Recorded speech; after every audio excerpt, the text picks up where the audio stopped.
வீட்டு வேலைக்கு கூட அனுமதிக்க மறுப்பதாகவும் குப்பை அள்ளுபவர்கள் தானே என்று ஏளனமாக பேசுவதாகவும் தூய்மை பணியாளர்கள் வேதனை தெரிவித்துள்ளனர். இதுகுறித்து அவர்களுடன் நமது செய்தியாளர் அன்பழகன் நடத்திய கலந்துரையாடலை தற்போது பார்க்கலாம். தூய்மை பணியாளர்கள் தொடர்ந்து பல்வேறு கட்ட போராட்டங்கள் நடத்தி வருகிறார்கள். குறிப்பாக 18ஆம் தேதி கோட்டையை நோக்கி பேரணி நடத்துள்ளார்கள். சென்னை மாநகராட்சியை பொறுத்தவரை பல மண்டலம் 15 மண்டலங்களில் பல மண்டலங்கள் தனியார் துறை வசம் ஒப்படைக்கப்பட்டிருந்தது.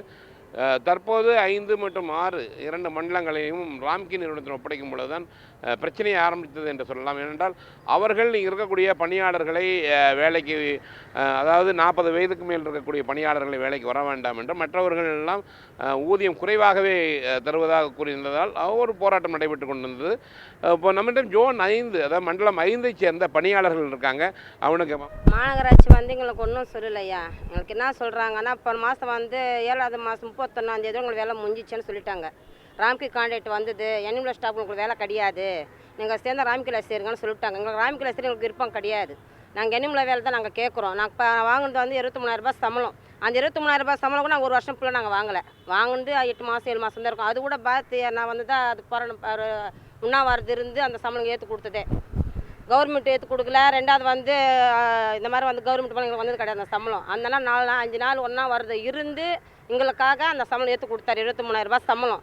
அதுக்கப்புறமா வந்து டக்குன்னு வந்து இல்லை ராம்கியில் போய் சேருங்க அப்படின்னு சொல்லிட்டாங்க. அப்புறம் வந்து 7வது மாதம் 31ஆம் தேதியோட எங்கள் வேலை முடிஞ்சிச்சு. 8வது மாதம் 1ஆம் தேதியிலேருந்து எங்களுக்கு வேலை கிடையாது. நாங்கள் 13 நாள் ரிப்பப்ளிக்கில் நாங்கள் போராட்டம் பண்ணோம்.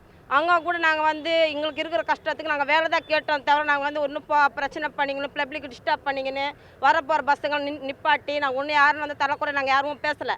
நீங்கள் வேலை தேடி அந்த வீட்டுக்கு போகும்போது நீங்கள் குப்பை அள்ளுறாங்க, உங்களை ஒதுக்குறாங்க, ஏன் என்ன காரணம் சொல்கிறாங்க? வந்து அந்த வீட்டில் வேலைக்கு போனால் நீங்கள் குப்பை எடுக்கிறங்க வேலை உங்களுக்கு வீட்டு வேலைக்கு தான் போகணும். நாங்கள் எங்களுக்கு வேறு எந்த வேலையும் தெரியாது. வீட்டு வேலைக்கு போனால் வீட்டு வேலையில் சொல்கிறாங்க எங்களை அந்தமாரி.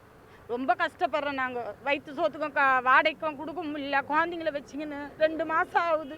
நாசா கடை போனால் அங்கேயே வாங்க, அதை நைட்டு 3 மணிக்கு வந்து போடுறேன்.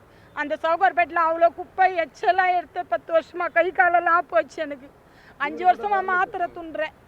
அப்படி கூட இந்த மனசாட்சி இல்லாத பண்ணுறாங்க எங்களை. வேலை தானே நான் கேட்குறேன், வேறு எதுனா கேட்டோம்மா எங்கள் வேலையை எங்களுக்கு கொடுங்க. குழந்தைங்கள வச்சுன்னு படிப்பு செலவுக்கு இல்லாத லாஸ்ட்டு படிப்பு முடிய போது 50,000 கட்டணுன்றாங்க. எங்களால் முடியல. இப்போது அந்த அம்மா சொன்ன மாதிரி அவங்க வந்து ஒவ்வொரு விதமே எனக்கே தெரியும். நம்ம களத்தில் இருக்கும்போது அந்த குப்பை எழும்போது என்னென்ன மாதிரி ஒரு பிரச்சனை வரும்னு. இப்போ உங்களுக்கெல்லாம் வந்து இப்போ என்ன பெண்களுக்கு அது தொடர்ந்த கதையாக இருக்குது. உங்கள் மக்கள் எத்தனை பேர் வந்து ஆண்கள் வந்து எவ்வளோ பேர் இதில் பாதிச்சிருக்கீங்க? உங்களுக்கு எந்த எடுக்கும்போது என்னென்ன பிரச்சனை வருது அதை சொல்லுங்கள். காம்பேட்டர் பின்னில் போயிடுச்சு வரல. காம்பேட்டர் பின்னு தள்ளும்போது வெள்ளை போயிடுச்சு. கவர்மெண்ட் எதுவுமே கவர்மெண்ட் சட்டம் கூட பண்ணல. 14 வருஷமாக வேலை செஞ்சுன்னு இருக்கோம். ஜோனல் ஆஃபீஸர் வருவாங்க, ஃபீல்டு ஆஃபீஸர் வருவாங்க, எல்லாமே வந்து செக் பண்ணுவாங்களே தவிர இந்த போய்ச்சு அது போய்ச்சுட்டு யார்கிட்ட சொன்னாலும் சட்டம் கூட பண்ண மாட்டேன்றாங்க. இப்போ 2 மாதம் ஆச்சு எங்கள் வயிற்று போல இப்போ நாங்கள் வந்து எவ்வளோ கஷ்டப்படுறோன்னா, இப்போ அந்த வேலை நம்பி எங்களுக்கு 10 ரூபாய் கடன் கொடுக்குறாங்க.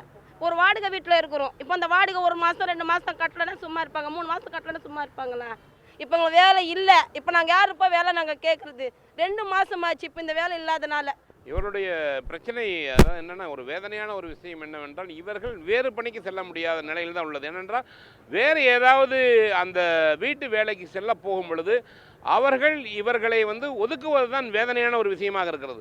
ஏனென்றால் நீங்கள் குப்பை அள்ளுபவர்கள் உங்களுக்கே நான் வேலை தர வேண்டும் என்று பொதுமக்கள் சொல்லுவது, ஒரு சிலர் சொல்லுவது மிகுந்த மன உளைச்சலை தருவதாக தான் கூறுகிறார்கள்.